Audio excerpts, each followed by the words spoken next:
გამარჯობა, ჩვენი პატრიარქის ილია მეორის სიტყვებით გვინდა დავიწყოთ თხრობა. მიყვარხარ საქართველო, მიყვარხარ საქართველო, მიყვარხარ საქართველო. ღმერთმა სასუფეველი დაუმკვიდროს მის სულს.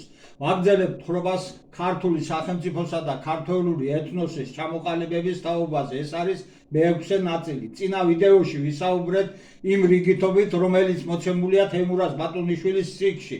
ქართლოსის 6 ძმიდან ერთ-ერთის ბარდოსის გასახლების არეალზე. შემდგომია მოვაკოსი, მოვაკანი. მას ამ სახელებით მოიხსენიებს ბატონიშვილი.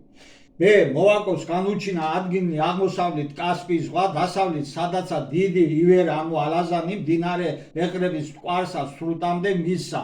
სამხრეთ თვით მტკვარისა მდინარე ვიდრემდის შეეყრების კასპიურსა ზღვასა. ამან აღაშენა მახლობელ მდინარისა მტკვრისა ქალაქი, რომელსაც უწოდა შარავანდი.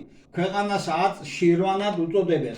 შემდგომად კიროს დიდმან სპარსთა მეფემან მოშალა ქალაქი იგი და თვით არაუშორეს ქალაქისა მის უბნა ქალაქი და ციხე, რომელსაც უწოდა კიროპოლი, სახელითა თვისითა, რომლისთვისაც იტყვიან ალექსანდრე მაკედონელის მიერ დიდისაგან დარღვევასა. ესე მოვაკან თვისითა სახლეულებითა დაემკვიდრა მუნ აღშენებულსა თვისგან ქალაქსა მას.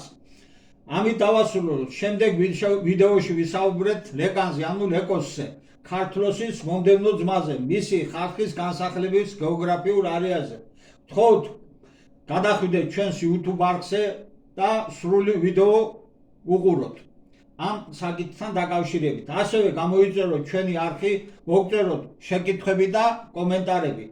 ისევ ილია მეორის სიტყვებით გვინდა დავასრულოთ ეს ვიდეოც. მიყვარხარ საქართველო, მიყვარხარ საქართველო, მიყვარხარ საქართველო. დიდი მადლობა.